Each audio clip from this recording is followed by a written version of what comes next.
প্রিয় শিক্ষার্থীরা, আসসালামু আলাইকুম। আজ আমরা আলোচনা করব কিভাবে অঙ্কতে আমরা ভালো করতে পারি। এর কার্যকর কিছু বিষয় নিয়ে আজকে আমি আলোচনা করব। এরকম আমি ৮টি বিষয় নিয়ে আজকে আলোচনা করব এবং এই ৮টি বিষয়ে তোমরা যদি মনোযোগ সহকারে শোনো এবং এর মতন যদি তুমি করতে পারো, কাজ করতে পারো, তাহলে তুমি অঙ্কতে অবশ্যই প্রো হতে পারবে এবং ইনশাল্লাহ তুমি অঙ্কতে ভালো নাম্বার পাবে। তো শেষের ৩টি খুবই গুরুত্বপূর্ণ, তোমরা অবশ্যই ভিডিওটি শেষ পর্যন্ত দেখবে। আমরা যদি প্রথমটি আলোচনা করি সেটি হলো প্রতিদিন অনুশীলন করা। প্রতিদিন কিভাবে অনুশীলন করা? দেখো, আমাদের কিন্তু অনেকগুলি বই থাকে। আমি যদি ক্লাস 9-এ পড়ি বা 10-এ পড়ি বা কলেজে পড়ি, তো সেক্ষেত্রে আমার কাছে অনেকগুলি বই।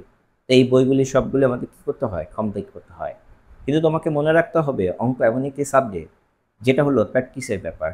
তো তুমি যেটা করতে পারো সেটা হলো অঙ্ক প্রতিদিন ০.৫ ঘন্টা হোক, ১ ঘন্টা হোক, প্রতিদিন এই সাবজেক্টটি তোমাকে রাখতে হবে এবং প্রতিদিন তোমাকে কী করতে হবে?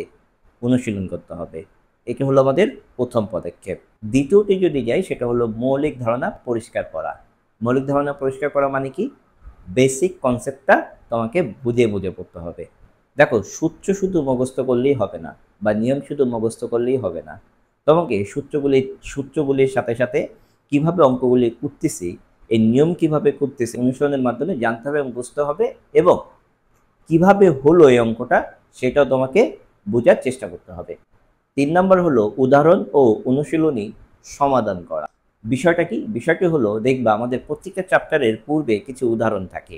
এই উদাহরণগুলো অবশ্যই তোমাকে কি করতে হবে? ভালোভাবে অনুশীলন করতে হবে এবং বুঝে বুঝে অঙ্কগুলি করতে হবে। যখন তুমি এই অঙ্ক করার পূর্বে উদাহরণগুলি ভালো করে বুঝবে, তাহলে দেখবে তুমি অঙ্কগুলি সহজেই সমাধান করতে পারছো। ৪ নম্বর কি? ভুল থেকে শেখা। আমরা যখন অঙ্ক করি, অঙ্ক করার সময় আমাদের কিছু ভুল হয় এবং এই ভুলটা কোথায় থেকে হলো, কেন হলো, এর সমাধান বের করা। সমাধান বের করার পর তার নোট করে রাখা। ৫ নম্বর হলো সময় ব্যবস্থাপনা শেখা। সময় ব্যবস্থাপনা শেখা মানে কি?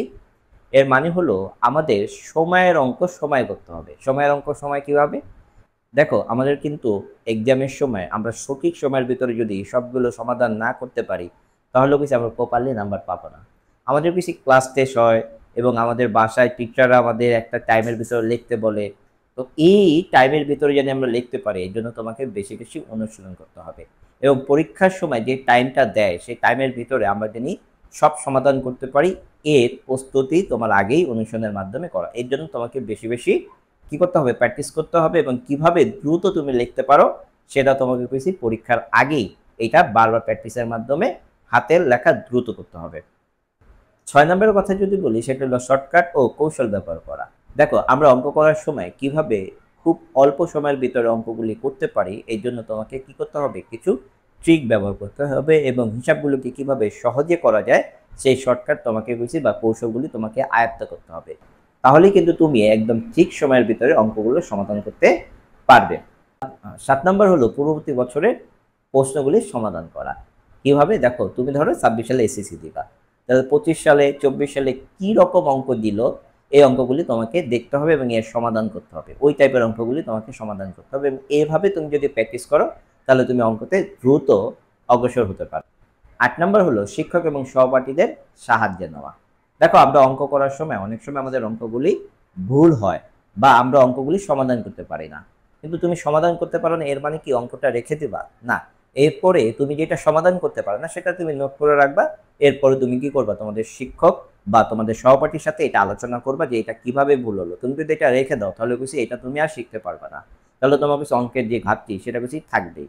এখন এই যে আমরা যে ৮টি বিষয় নিয়ে আলোচনা করলাম, এই ৮টি বিষয় যদি তুমি মানো এবং এগুলো মেনে যদি তুমি অঙ্ক করো, অবশ্যই তুমি অঙ্কতে ভালো হতে পারবে এবং অঙ্কতে তুমি প্রো হতে পারবা এবং অঙ্ক নিয়ে তোমাদের যত ভয়, সেই ভয় ইনশাল্লাহ থাকবে না। আশা করি তোমরা এই ৮টি পয়েন্ট মনোযোগ সহকারে শুনেছো এবং এই ৮টি পয়েন্ট মানার চেষ্টা করবা।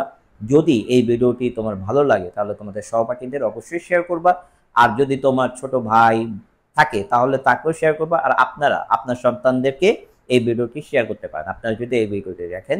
আসসালামু আলাইকুম, সকলে ভালো থাকবেন।